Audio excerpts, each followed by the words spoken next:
ഈശോ മിശിഹായിലേറെ സ്നേഹിക്കപ്പെടുന്നവരെ, ജീവിതത്തിൽ യാത്ര ചെയ്യാൻ ഒത്തിരി ഇഷ്ടപ്പെടുന്നവരാണ് നമ്മൾ. യാത്ര ചെയ്യാൻ വേണ്ടിയിട്ട് നമ്മൾ ബസ്സോ ട്രെയിനോ അല്ലെങ്കിൽ വിമാനമോ ഒക്കെ ദീർഘദൂര യാത്രയുടെ സമയത്ത് തിരഞ്ഞെടുക്കാറുണ്ട്. ഈ യാത്രകളുടെ ഇടയിൽ നമ്മൾ ചിലപ്പോഴെങ്കിലുമൊക്കെ യാതൊന്നും അറിയാതെ വളരെ സുഖമായിട്ട് ഉറങ്ങിപ്പോകാറുമുണ്ട്. എങ്ങനെയാണ് നമുക്ക് ഈ വാഹനങ്ങളിലിരുന്ന് സുഖമായിട്ട് ഉറങ്ങാൻ പറ്റുന്നത്?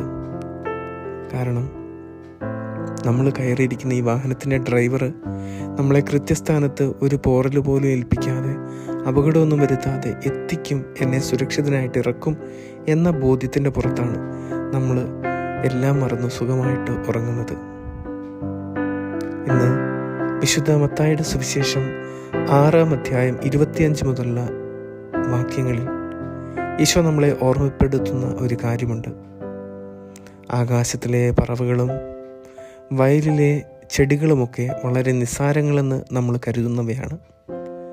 അവ ജീവിതത്തിൽ വളരെ സന്തോഷത്തോടെ, യാതൊരു ഉത്കണ്ഠയും കൂടാതെ അവയുടെ ജീവിതത്തിൽ അവ സന്തോഷത്തോടെ വ്യാപരിക്കുന്നവരാണെങ്കിൽ, ദൈവം ഇത്രമാത്രം തൻ്റെ ഛായയിലും സാദൃശ്യത്തിലും സൃഷ്ടിച്ച മനുഷ്യൻ, അവനും ഉത്കണ്ഠകളാൽ നിറഞ്ഞ് ജീവിതത്തെ സന്തോഷമില്ലാതെ ആക്കുന്ന അവസ്ഥയിലേക്ക് പോകുന്നുണ്ട്. കാരണം നമ്മളെ സൃഷ്ടിച്ച ദൈവത്തിലുള്ള നമ്മുടെ പ്രത്യാശയും നമ്മുടെ വിശ്വാസവും കുറഞ്ഞു പോകുന്നത് കൊണ്ടാണ് ഇങ്ങനെ നമുക്ക് ജീവിതത്തിൽ സന്തോഷം നഷ്ടപ്പെട്ടു പോകുന്നത്. ജീവിതത്തിൻ്റെ ഏറിയ പങ്കും നിരാശയിലോ ആകുലപ്പെടലുകളിലോ ഒക്കെ നമ്മൾ കഴിഞ്ഞുകൂടുന്നത്. അതുകൊണ്ട് സ്നേഹമുള്ളവരെ, ദൈവത്തിലുള്ള പ്രത്യാശയിൽ നമുക്ക് ജീവിക്കാൻ ശ്രമിക്കാം. ജീവിതത്തിൻ്റെ സന്തോഷം ആസ്വദിച്ചുകൊണ്ട് ദൈവത്തെ മഹത്വപ്പെടുത്തി ജീവിക്കുവാൻ നമുക്കെല്ലാവർക്കും പ്രത്യേകം പ്രാർത്ഥിക്കാം. ദൈവം നമ്മെ സമൃദ്ധമായി അനുഗ്രഹിക്കട്ടെ. ആമേൻ.